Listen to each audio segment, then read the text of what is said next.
Hey guys, nice to see you again. Let's start drawing. I use a free drawing app called Sketchbook.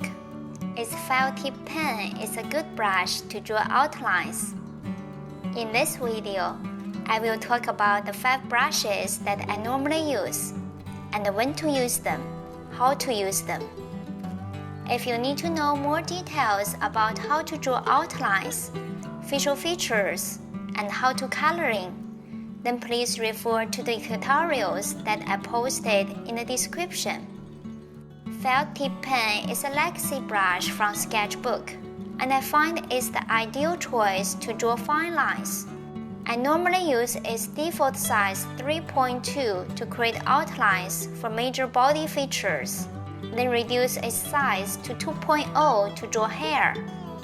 I also use its maximum size 20 when coloring, and I will talk about that later in this video.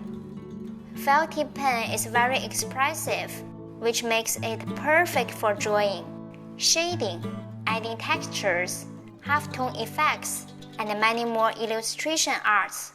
It can be your go-to brush for many projects. I know you have been asking me to make a video of how to draw hands, and I'm working on it. Stay tuned. When filling in base colors and adding shadows, I use the Solid Fill tool with sample all layers enabled, and if the base color and the shadow color are too close to be distinguished, then reduce the tolerance to a lower level will help. Besides reduce the shadow opacity, Soft Eraser with its default size 25 is also an amazing tool to make the transition between shadow color and base color smooth. The shadow edges can have a slightly translucent looking appearance if you use the soft eraser to erase.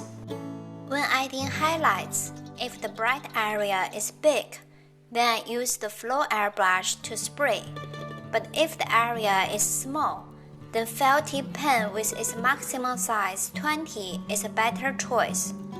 Flow airbrush can also be used to spray on base color layer which is locked, but felt tip pen doesn't work on locked layer. If the layer is not locked, then I need to use the hard eraser to remove most of the unwanted pixels if I spray the outside. The hairbrush is the best tool to make hair highlights to have sharp tips. You may need to adjust the hairbrush size, depends on how big the highlighted area is.